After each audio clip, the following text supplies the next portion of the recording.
Salut à tous, on se retrouve pour l'épisode 3067 du Zap Image. On commence aujourd'hui en ce mardi 24 septembre avec des anniversaires et on peut voir par exemple que le joueur Elmas, George Leipzig, il fête aujourd'hui ses 25 ans. Le défenseur central de Chelsea, Tosin Adarabioyo, il fête aujourd'hui ses 27 ans. Par exemple, tiens, Oriol Romeu, ancien joueur du Barça, maintenant il joue du côté de Girona. Il fête aujourd'hui ses 33 ans. On continue, on va parler maintenant de ce qui s'est passé lors de la soirée hier soir. Donc il y avait quelques rencontres. Tout d'abord en Espagne, il y avait un match, c'était le dernier match de la 6e journée de Liga.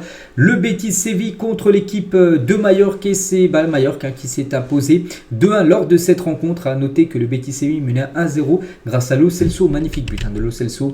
Donc il a pris le ballon au rang central, il a un peu avancé, là on peut le voir à l'entrée de la surface de réparation. Grosse frappe du pied gauche, c'est parti en pleine lucarne opposée. Mais voilà, donc lui 3 buts en 3 matchs, mais ça n'a pas suffi parce que l'équipe de Mallorca a réagi une minute après. Rodriguez a égalisé une minute après, puis après ils ont marqué le but victorieux en toute fin de match. Et du coup victoire 2-1 de l'équipe de Mallorca sur la pelouse du Betis Séville. Donc voici les statistiques de la partie. Donc le Betis a eu plus de tirs, les tirs cadrés sont pareils, donc voilà, ça tourne en faveur de l'équipe de Mallorca. Et du coup tous les résultats de cette 6e journée du côté du championnat espagnol. Donc c'était le dernier match hier, du coup le classement, donc avec le Barça toujours en tête, 4 points d'avance devant le Real Madrid et l'équipe de Bilbao à la 3e position. La Liga, ça continue dès ce soir, on commence la 7e journée du championnat espagnol. Ça va se jouer sur 3 jours, donc ce soir mardi, demain et jeudi, avec ce soir 3 rencontres au programme. Le FC Séville, Valladolid, Valence, Osasuna et le Real Madrid ce soir contre Alaves. En cas de victoire, le Real Madrid reviendra à un point du FC Barcelone. Donc le Barça joueront eux demain. Leur prochain match sera contre Retafe. Donc voilà, concernant le programme aujourd'hui en Espagne. Il devait y avoir un match également du côté de la Serie A hier entre l'Atalanta Bergame et le promu Como. Et le match n'a pas pu être joué. La rencontre de Serie A du lundi aura exceptionnellement lieu un mardi. Donc ça sera ce soir en raison de trompes d'eau tombant sur Bergame. La rencontre entre Bergame et Como ne peut pas se dérouler ce lundi soir parce que regardez, il y a un nageur était là bien sûr, même les supporters, tout le monde était là. Ils ont essayé de s'entraîner, tout ça, mais c'était pas possible. Le ballon ne rebondissait même pas. Il y a trop plu, en gros. Et du coup, regardez, le match a été repoussé à 21h45. De nouveau, l'arbitre a essayé. C'était pas possible. Du coup, le match se jouera ce soir à 20h45, ce Atalanta Bergame contre l'équipe de Como.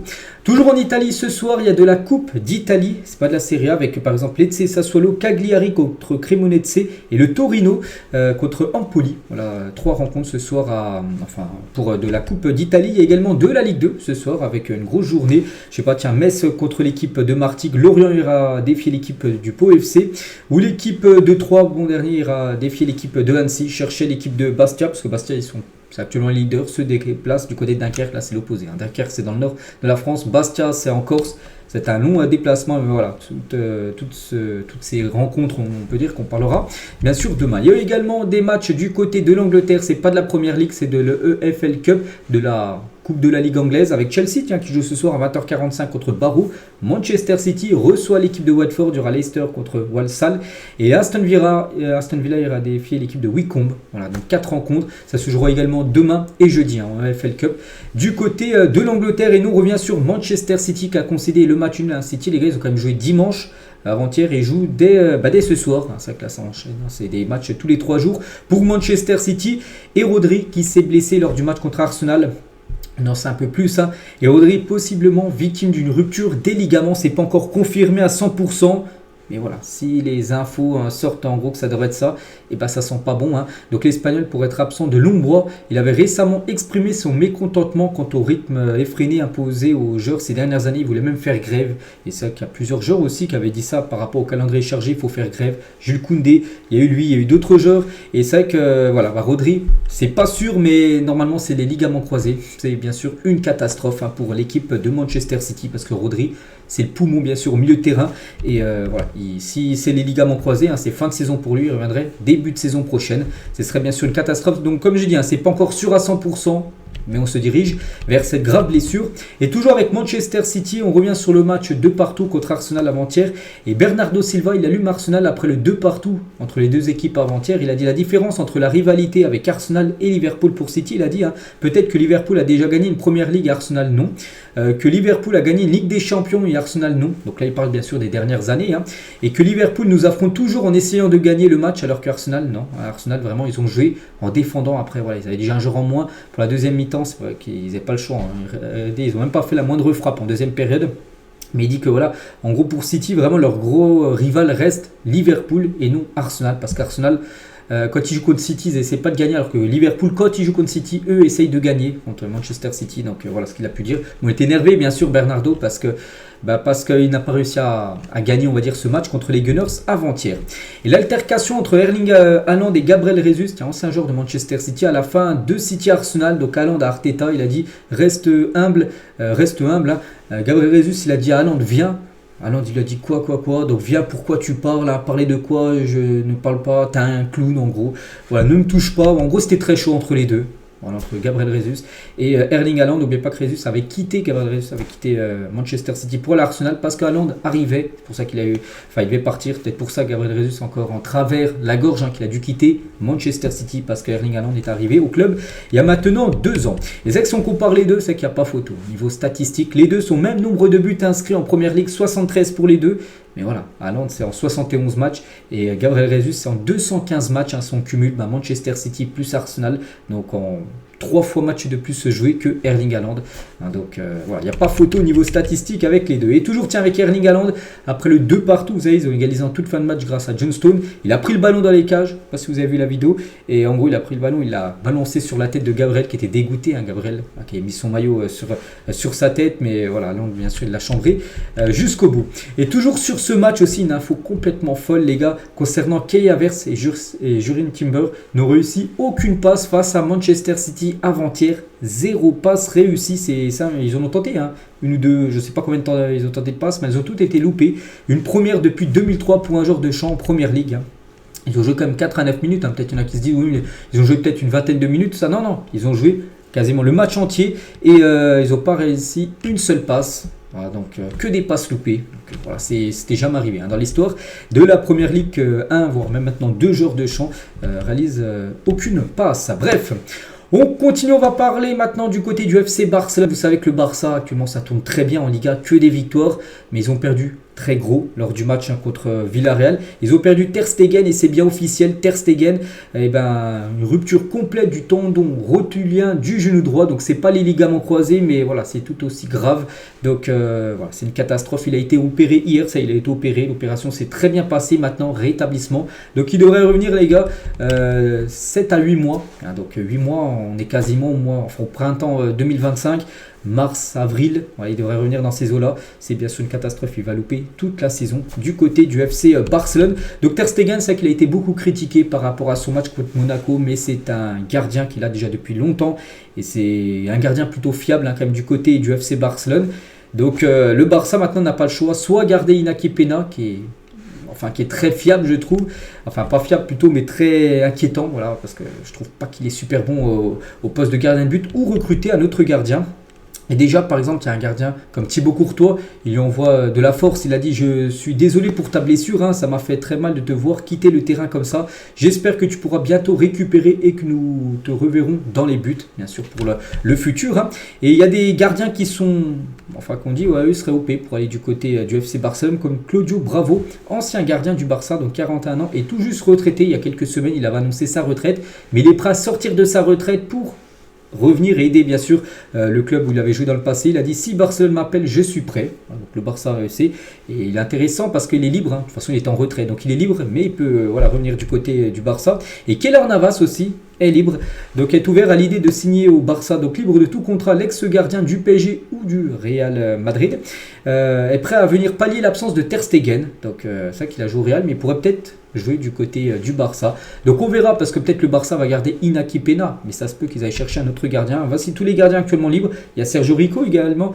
un gardien espagnol, donc il y a Karius aussi, bon je ne sais pas trop si c'est super bon Karius, mais bon c'est un gardien qui avait gaulé, on se souvient la finale de la Ligue des Champions avec Liverpool contre le Real, il lui a fait quelques boulettes.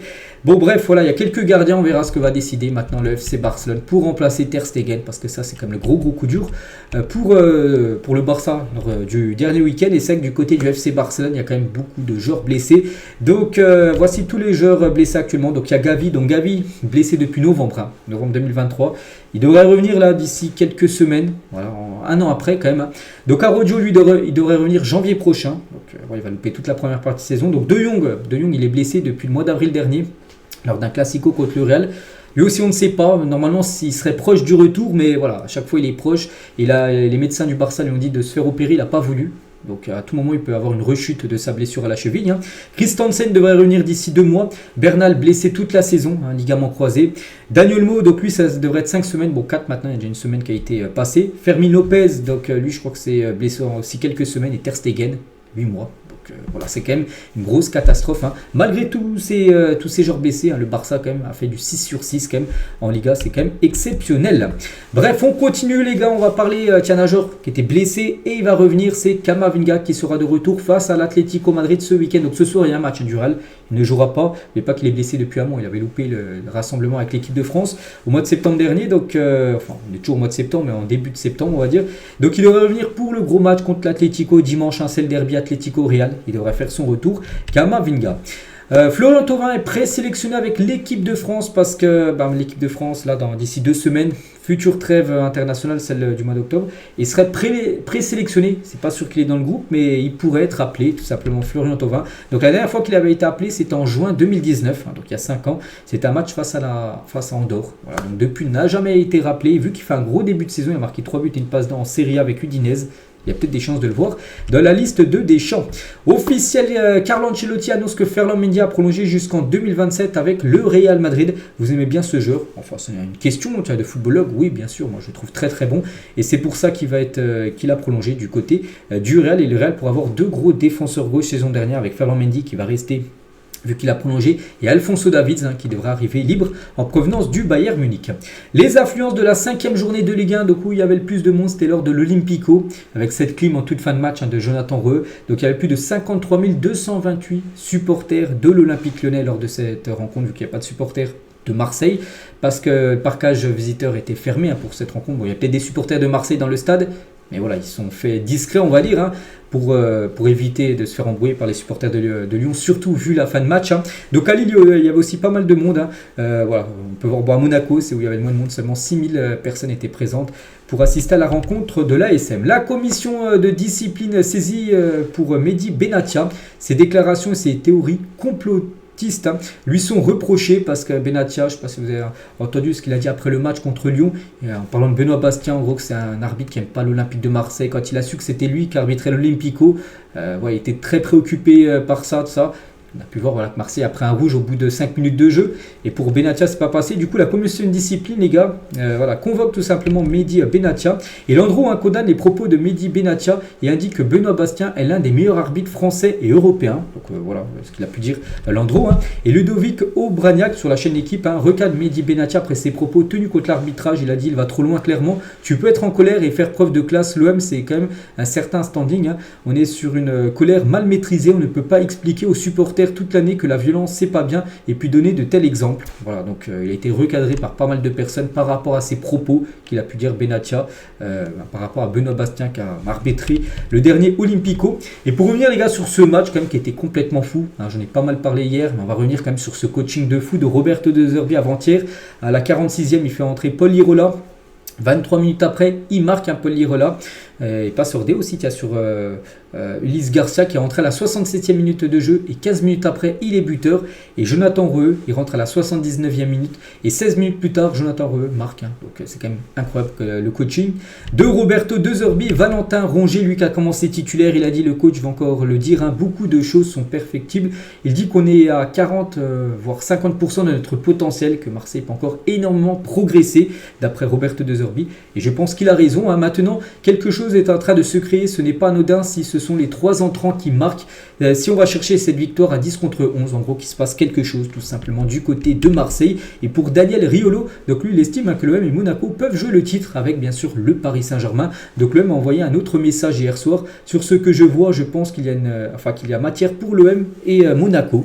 Et peut-être ça a ramené enfin du suspense en Ligue 1, parce qu'on sait souvent le PSG, des fois il écrase la Ligue 1, des fois il reste 5-6 journées, et le PSG est déjà sacré champion de France. Que là, ça a peut-être ramené un peu de de suspense avec peut-être Monaco et Marseille qui pourraient rentrer dans la lutte pour essayer de gagner ce championnat français. C'est vrai que pour l'instant les 3 équipes sont à 13 points, Marseille, le PSG et Monaco.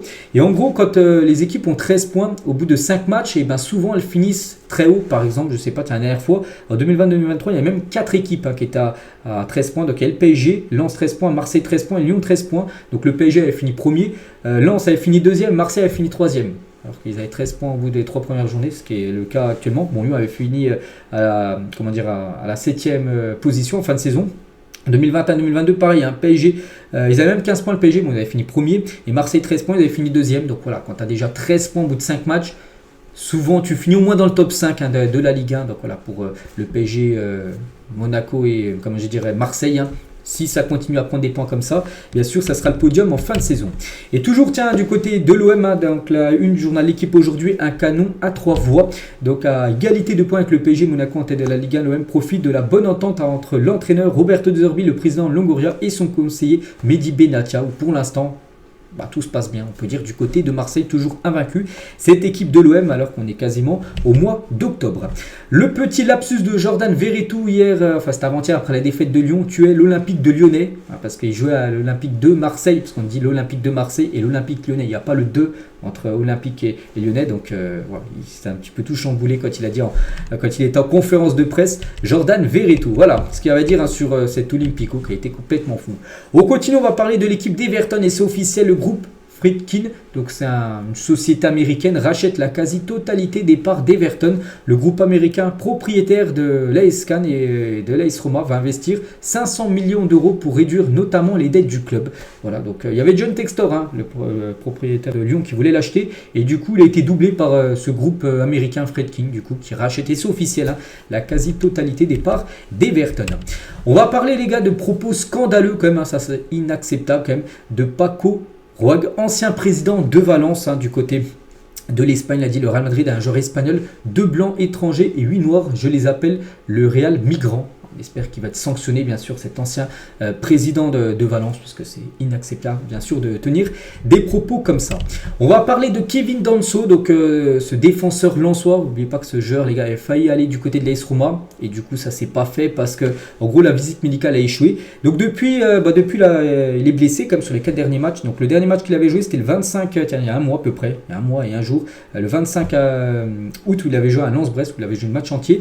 Mais c'est vrai qu'il est blessé, ce défenseur est recalé de sa visite médicale au moment de signer avec l'AS Roma. C'était à cause d'un problème cardiaque. Kevin Danso va subir une légère opération au cœur, il va se faire opérer au cœur afin de reprendre la compétition le mois prochain. L'AS Roma avait détecté un problème cardiaque chez le défenseur autrichien que ni le Racing Club de Lens, son club, ni sa sélection l'Autriche n'avait détecté jusque-là. Le joueur a une petite cicatrice inoffensive au cœur qu'il doit résorber via cette intervention minime et sans risque afin de garantir son retour au plus haut niveau en sécurité. Donc voilà pourquoi il est forfait. En gros, on ne le voit plus là sur les derniers matchs de Lens, parce qu'en gros il a un problème au cœur et il doit se faire opérer. On peut voir que c'est un truc minime, c'est vraiment une petite cicatrice, mais il faut le faire, voilà, pour qu'il reprenne le foot.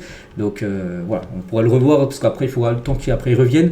Peut-être au mois de novembre, il reviendra, Kevin Danso, voilà, parce que peut-être qu'il y en a qui voulaient savoir des nouvelles du défenseur autrichien. On va parler de Thiago Silva et la déclaration d'amour de la légende Thiago Silva au Paris Saint-Germain. C'est parce qu'il a été interviewé sur PSG Inside. Il a dit: bien sûr, je regarde tous les matchs dès que j'en ai l'opportunité. Et c'est étrange, parce qu'à chaque fois que je regarde le PSG, j'ai l'impression d'être encore au club. Je pense que c'est parce que je m'étais identifié à Paris, que ça fait partie de moi. Ça a été la période la plus importante de ma vie en tant que joueur professionnel et en tant que père de famille. C'était magnifique. Qu'est-ce que je peux dire de plus? Je souhaite simplement le meilleur au club, aux supporters, à la ville. Le PSG, c'est magique et c'est magnifique. Voilà le magnifique message de Thiago Silva. Je pense que c'est le plus grand défenseur de l'histoire du PSG, parce qu'il y a quand même Marquinhos aussi qui est aussi une légende, en plus le joueur plus capé, mais voilà, Thiago Silva, il aura marqué bien sûr l'histoire du Paris Saint-Germain. On va parler de David Beckham, et c'était hier exactement le jour pour jour, parce que là on est le 24, c'est le 23 septembre, bon, c'était en 1992, et voilà, David Beckham en gros faisait ses débuts à Manchester United, donc depuis regarder toutes les premières ligues qu'il a pu remporter, 2 FA Cup et une Ligue des Champions bien sûr remportée par le légendaire David Beckham. Lyon veut réduire son nombre de salariés, donc le club serait prêt à ouvrir un plan de départ volontaire au sein du groupe qui toucherait 73 postes, plus une vingtaine d'autres qui changeraient de service. Lyon compte environ 600 salariés. 600 personnes travaillent du côté de l'Olympique Lyonnais avec un objectif de retomber à 500 salariés dans un proche avenir parce qu'en gros, ils vont quand même licencier peut-être une centaine de postes, c'est-à-dire 100 personnes vont aller au chômage parce qu'en gros, il y a des problèmes financiers tout simplement du côté de l'Olympique Lyonnais. Ex-coéquipiers à l'Olympique de Marseille, Valère Germain et Hiroki Sakai se sont croisés lors d'un match opposant leur club, le MacArthur FC contre Auckland. Je crois que ça doit être en première division australienne. Les deux avant étaient à l'OM et voilà, ce week-end se sont affrontés lors d'un match de première division australienne. Des nouvelles de Karim Benzema et ses coéquipiers ont célébré aujourd'hui la fête nationale saoudienne. Donc ils étaient en tenue traditionnelle saoudienne, on peut dire. On peut voir Karim Benzema, on peut voir également Moussa Diaby. On peut voir, d'autres, il n'y avait pas que les joueurs, par exemple, de Al Ittihad, parce que les deux appartiennent à Al Ittihad. Par exemple, c'est les joueurs de Al Hilal aussi, comme Kalidou Koulibaly ou Joao Cancelo, ou même Neymar, les gars, qui a fait une petite promotion pour la Coupe du Monde 2034. Il a dit très heureux que l'Arabie Saoudite accueille la Coupe du Monde 2034. Ce sera excitant pour tout le monde, une occasion d'en apprendre plus sur la culture saoudienne. L'Arabie Saoudite le mérite. Bon, je sais pas, peut-être il a été payé pour dire ça, j'en sais rien. Mais voilà, des nouvelles aussi de Neymar. Et Neymar, on attend quand même son retour. Neymar, les gars, il a joué seulement 3 matchs la saison dernière à Hilal. On espère qu'il est proche du retour, parce qu'on est quand même, les jours passent, les semaines passent, les mois passent, et pour l'instant toujours pas de retour de Neymar. Et on veut revoir bien sûr ce genre jouer au foot, parce qu'il a été trop touché par les blessures. Tu vas parler de son ancien club, le Paris Saint-Germain. Et Snipe devient le nouveau partenaire du PSG. Le PDG de Snipe, il a dit, c'est le plus grand partenariat de l'histoire de Snipe, et j'en suis très fier. Je ne cache pas, je ne sais pas du tout ce que c'est Snipe. Je ne sais pas c'est une société de quoi, j'en sais rien, mais bon, ils deviennent sponsors avec le Paris Saint-Germain et pour eux, c'est tout simplement un énorme coup. L'équipe type des Français du week-end, donc voici les joueurs français qui ont performé, que ce soit en France, en Ligue 1 ou ailleurs, à l'étranger. Par exemple, en France, il y a eu seulement un joueur de Ligue 1, c'est Ndombele, qu'on met dedans. Michael Olise, les gars, avec son doublé, bien sûr, lors de la victoire 5-0, il est dedans. Mbappé, il a marqué un but avec le Real Madrid, il est dedans. Il y a Llorente, il y a Cuisance, du côté du Hertha. Théo Hernandez, le défenseur gauche de l'AC Milan qui a battu l'Inter Milan. Et tiens, en parlant de Théo Hernandez, regardez cette photo donc avec Dumfries. Dites c'est quoi le contexte, pourquoi ils rigolent? Déjà parce qu'ils ont gagné l'Inter et parce qu'il y avait eu ça, souvenez-vous, lors de la célébration, lors de la parade de l'Inter qui avait gagné le Scudetto, le championnat la saison dernière. Et Dumfries avait mis une petite pancarte de lui. Un montage bien sûr avec lui sur un chien, c'était en gros la tête de Théo Hernandez. Et bien sûr Théo Hernandez s'est un petit peu vengé ce week-end vu qu'il a battu l'Inter de Dumfries. Et concernant Tammy Abraham, très taquin après son premier derby de Milan, réveille la ville est toujours rouge et noir. Voilà, parce qu'il joue maintenant bien sûr du côté de l'AC Milan. Il envoie un petit pic bien sûr aux supporters de l'Inter Milan. Le LOSC reçoit le Real Madrid en 9 jours au stade Pierre-Mauroy. Lille se déplace au Havre un samedi pour tenter de se ressaisir avant d'affronter le géant, bien sûr le Real Madrid. Donc ces 5 derniers matchs, Lille les gars, bon, c'est un match nul mais ça restait sur 4 défaites. Et mercredi prochain, maintenant c'est plus dans 9, c'est dans 8 jours exactement. Voilà, il y a ce match Lille qui reçoit le Real. Il va falloir prendre des points parce que déjà Lille a déjà perdu le premier match contre le Sporting 2-0. Il faut absolument s'imposer, donc ce sera le Real au programme. A noter que dans une semaine, jour pour jour, ce sera mardi prochain, le PSG se déplace du côté d'Arsenal. Monsieur Jules Koundé a posé pour la marque française Jacques Mus. Voilà, donc il a fait quelques photos, Jules Koundé. Quelques photos que je commente quelques-unes. Regardez juste ces bottes, les gars, c'est des bottes en gazon, tout simplement pour Jules Koundé, footballeur, mais aussi mannequin. On sait qu'il aime bien s'habiller, voilà un petit peu son style à lui. C'est pour ça qu'il a été approché par cette marque Jacques Mus pour faire quelques, on peut dire, clichés. Bref, on continue avec une info officielle. Le sélectionneur des U20 de l'Allemagne annonce que Ibrahim Mazza, 18 ans, a choisi de représenter l'Algérie. C'est l'un des plus grands talents allemands actuels, un choix fort. Donc voilà, ce genre, je ne cache pas que je ne connais pas. Donc il jouait souvent avec l'équipe jeune allemande, mais il a dit que maintenant il préfère représenter les couleurs de l'Algérie. Donc voilà, un nom à souvenir, Ibrahim Mazza. Donc on lui souhaite bonne chance bien sûr du côté des Fenech. Parmi les nombreux joueurs actuellement sous contrat, enfin sans contrat, désolé, Eric Maxime Choupo-Moting, c'est l'ancien attaquant du PSG ou même du Bayern, actuellement libre. Donc voilà, malgré ses 35 ans et le fait qu'il ait beaucoup moins joué la saison dernière avec le Bayern, il a joué seulement 940 minutes de jeu. Toute compétition confondue, ça fait très peu, 940 minutes. Ça fait, je sais pas, ça fait peut-être 10 matchs, 90 minutes par match, ça fait 10 matchs. Voilà, c'est très peu sur une saison entière et surtout toute compétition confondue. On met aussi la coupe, tout ça. Donc bref, donc l'attaquant camerounais pourra apporter beaucoup d'expérience à quelques clubs sur le front de l'attaque. En plus de cela, il connaît déjà le championnat de Ligue 1 parce qu'il pourrait peut-être être intéressé pour revenir pourquoi pas en Ligue 1. Donc c'est vrai qu'il est libre, il peut s'engager où il le souhaite. Maxime Choupo-Moting. On revient les gars sur l'Euro qui s'est joué il y a quelques semaines et plus de 2 mois et demi après le match. C'était le quart de finale entre l'Allemagne et l'Espagne où l'Espagne s'était imposée en toute fin de match. C'était une victoire 2-1 après prolongation juste avant les tirs au but. C'était Ayoze Pérez qui a marqué le but victorieux. Bref, on se souvient de cette main de Cucurella qui aurait pu être penalty. Et c'est vrai, la commission des arbitres de l'UEFA a admis que la main de Cucurella lors de Espagne-Allemagne à l'Euro aurait dû être sifflée et donc donner un penalty. C'est vrai, quand j'avais vu cette action-là. Le frappe de Musiala, main totalement décollée du corps et arrêtée par Cucurella en direction des buts. Donc normalement c'est penalty, l'arbitre n'avait rien dit, ça avait été un gros scandale. C'est pour ça qu'après Cucurella, à chaque fois qu'il touchait le ballon pour la demi contre l'équipe de France ou la finale, à chaque fois il était sifflé parce qu'il y avait beaucoup de supporters encore allemands vu que ça se déroulait en Allemagne. Chaque fois il était sifflé parce qu'en gros il y avait eu ça. Et en gros 2 mois après l'UEFA a dit en gros ils ont fait une erreur, que ça aurait dû être sifflé, ça aurait fait un penalty, ça aurait totalement changé la donne. Parce que peut-être l'Allemagne aurait marqué et peut-être l'Allemagne aurait éliminé l'Espagne et voilà, donc l'Espagne n'aurait pas gagné l'Euro. Bon, voilà, c'est dommage de voir ça 2 mois et demi après, alors que sur le fait du match, tu aurais pu le voir directement que c'était penalty tout simplement pour l'Allemagne. Donc l'histoire a pu être totalement différente, bien sûr, sans cette erreur. Christophe Dugarry allume Cherki, donc 142 matchs, 18 buts, et il explique qu'il faut être efficace. Parce qu'à la fin du match entre Lyon et l'OM, il était déçu parce que lui il avait égalisé lors du 2-2, mais il avait dit on a 3500 occasions, on marque pas, c'est pas possible tout ça. Et Dugarry il a dit donc 142 matchs, 18 buts, et il explique qu'il faut être efficace devant le but, mais c'est ce qu'on lui reproche depuis le début de sa carrière. Il est à côté de la plaque et vient fanfaronner parce qu'il a marqué. Voilà ce qu'il a pu dire tout simplement Dugarry sur Ryan Cherki. On va parler de Jude Bellingham, j'en ai un peu parlé hier, j'ai dit que Jude Bellingham risquait d'être très gros parce que lors du match contre l'Espagnol samedi soir, il a dit à l'arbitre en gros tu es une la mère, vous savez après je vais pas le dire l'insulte, mais voilà, il risquait très gros. L'arbitre n'a pas entendu, mais le comité technique des arbitres en gros ne punira pas Jude Bellingham pour sa colère contre Munira Monteron, l'arbitre du match face à l'Espagnol. Le joueur s'est adressé à l'arbitre ce samedi en lui disant tu es une merde, sans que ce dernier l'entende, et du coup il aurait pu prendre pas mal de matchs de sanctions, et du coup l'affaire est close, il n'y a aucune sanction pour Jude Bellingham. Ça c'est une bonne nouvelle pour lui et pour le Real parce qu'il risquait très gros.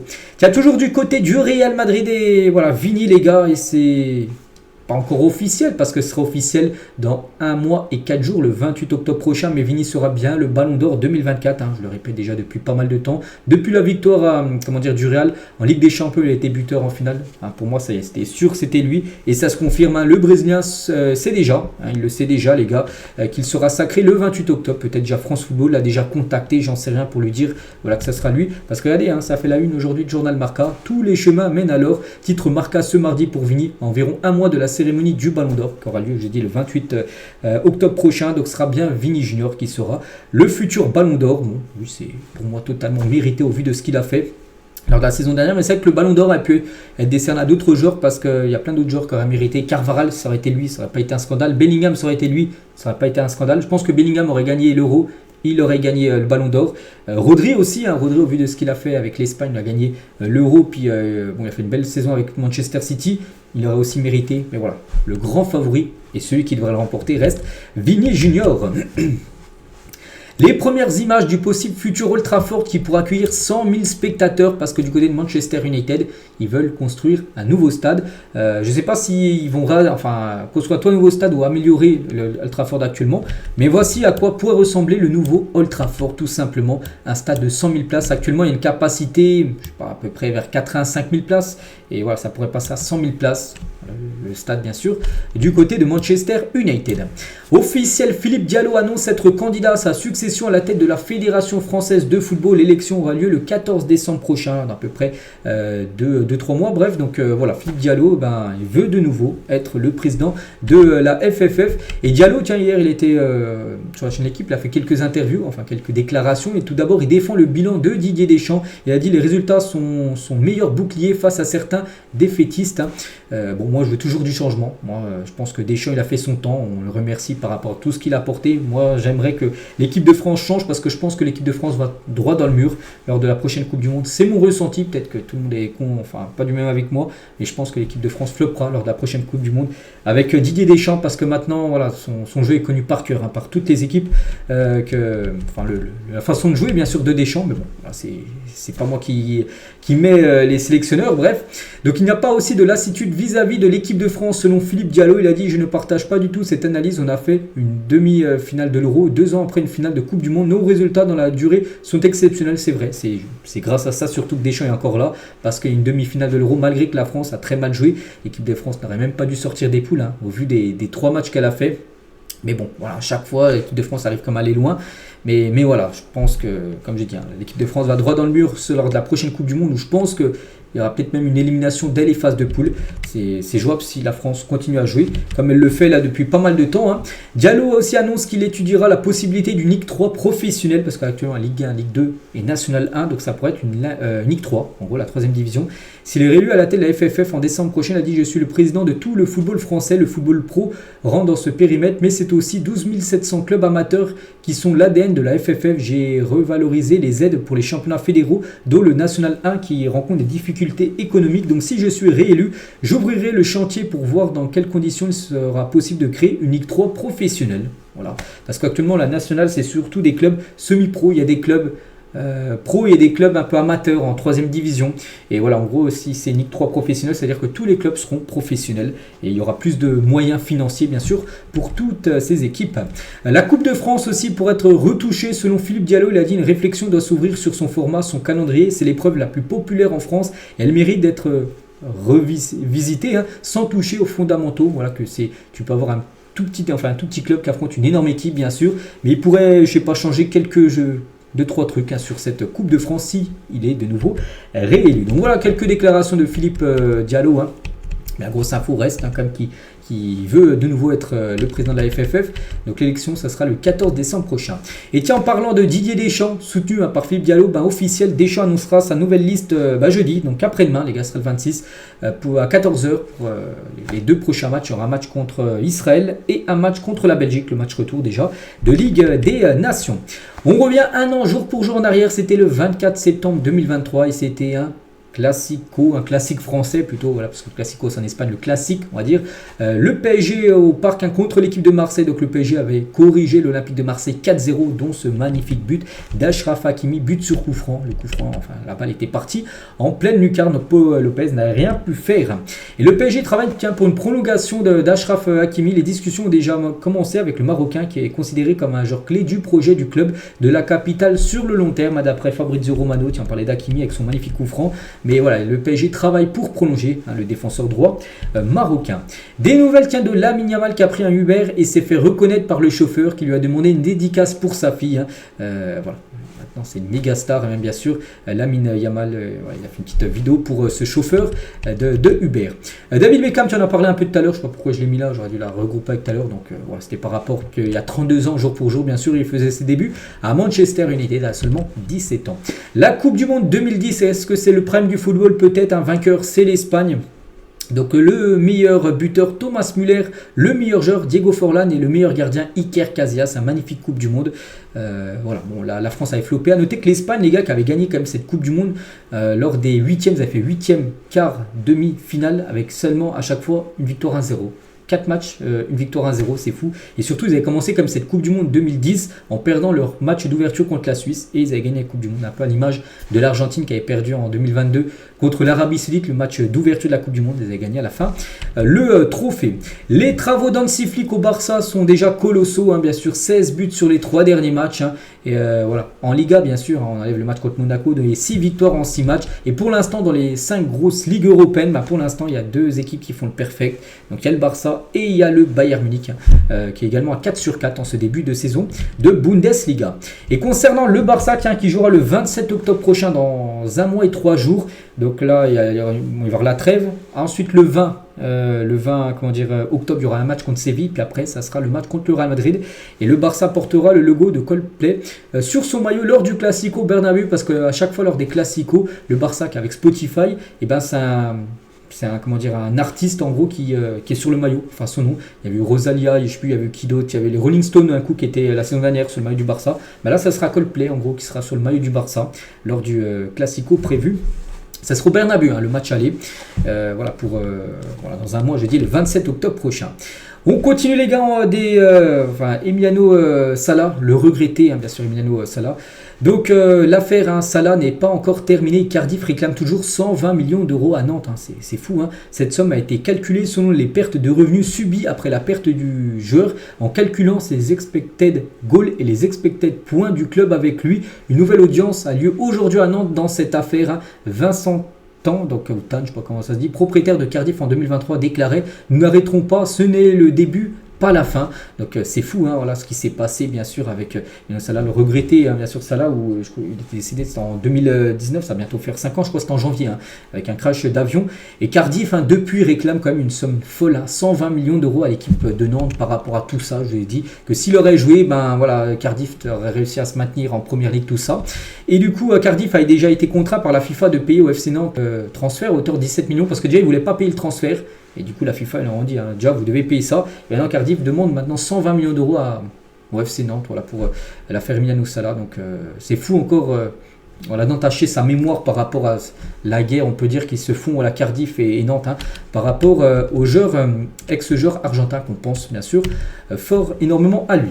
Et on finit, les gars, avec deux dernières infos. Tiens, DAZN, les gars, prolonge sa promotion d'une semaine pour la Ligue 1. Donc, Brice Domain, donc le PDG DAZN France, il a dit: les retours de la part des fans de Ligue 1 des clubs de tout le marché sont très bons. Hein. L'offre de 20 € par mois a donc été prolongée. Voilà, au lieu de celle de 30 €, ils ont fait une offre de 20 €, 10 € moins cher. Et ils vont la laisser encore pendant une semaine à cette promotion. Et on finit, les gars, tiens, avec dernière info, avec le score, le plus grand score lors d'un match de football. Donc c'est en 2002, donc il y a pas mal d'années, hein. À Madagascar, le derby entre l'AS Adema et Sceaux de l'Émir s'est soldé sur un score de 149-0. Comment c'est possible? 149-0, c'est 2-3 buts par minute. Voilà, c'est fou. L'équipe extérieure a sabordé la rencontre pour protester contre l'arbitrage qu'ils estimaient corrompu. Ils ont ainsi marqué tous leurs buts contre leur camp. Voilà, c'est ça, parce que si un petit peu, même si les gars en face ne savent pas jouer, ils peuvent toujours un peu toucher le ballon, l'envoyer en touche, tout ça, donc ça perd du temps. Donc en gros, c'est eux qui ont marqué tous leurs buts contre leur camp. Donc là, oui, c'est jouable. Un 149-0. Donc voilà, c'est pour l'instant le score le plus gros de l'histoire du football. Donc voilà, les gars, ce qu'il y a à dire aujourd'hui. J'espère que ça vous a plu. On se retrouve demain, mercredi, pour le prochain numéro. Moi, je vous souhaite une très bonne journée et à demain.